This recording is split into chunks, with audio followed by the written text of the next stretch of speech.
Good morning all. Here we are back on the bay over in sunny Scarborough, loading for Watford.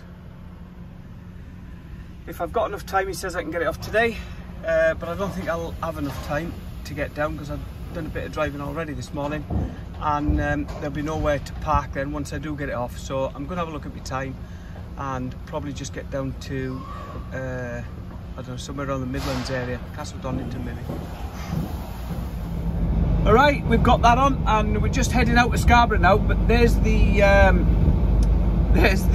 site for Glastonbury, which is the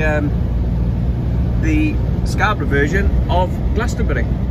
Great stuff. Made it here where I parked the other week, and there's a pub just at the back of this building here, so I'll nip over there and have a pint. It's early enough, and then come back and I'll show you a bit of in-cab cooking. Right, here's a real quick one on preparing a bit of grub in the truck. So first of all, before you come to work, get yourself a tray of mince, which I find is the easiest to cook, and then either some rice or pasta, which is what I've got this week, tomato and mascarpone sauce, and in fairness, the jar, a tub of mince, a jar of mascarpone, and a couple of good handfuls of pasta will do 3 meals. I pack them up in these trays, keep them in the fridge, and the last 3 days dead easy. And then what I do is, you can either use a bit of butter, or I'm a bit cheeky and just drop a touch of red wine in. I appear to have just a little bit too much, which I'm going to have to drink myself. But that's just to stop it all burning in the pan. And then what I do is whack it on full so it heats through the wine. I get myself a fork. Fork. There we are. Get myself a fork.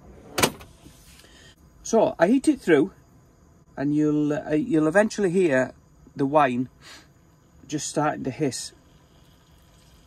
There you go. Seconds of a job. That's probably some of the bolognese as well. And then just crush that into the wine that's there. Now then, what you should do, if you put the lid on now, I'm going to turn that down, so otherwise it'll just burn it. So if you put the lid on now, the heat and the moisture from within the pasta and the wine and the sauce would cook it a lot quicker. But I haven't got a lid to fit this pan yet, so what I have to do is just keep turning it and stirring it in. But in fairness, this will be done in just a couple of minutes. Proper filling. If you want anything else with it, you could always have some bread, but for me, that's enough. Anyway, I'm going to have this and then probably jump into bed nice and early, ready for an early start tomorrow morning, and we'll get down to Watford and get tipped. Good night all.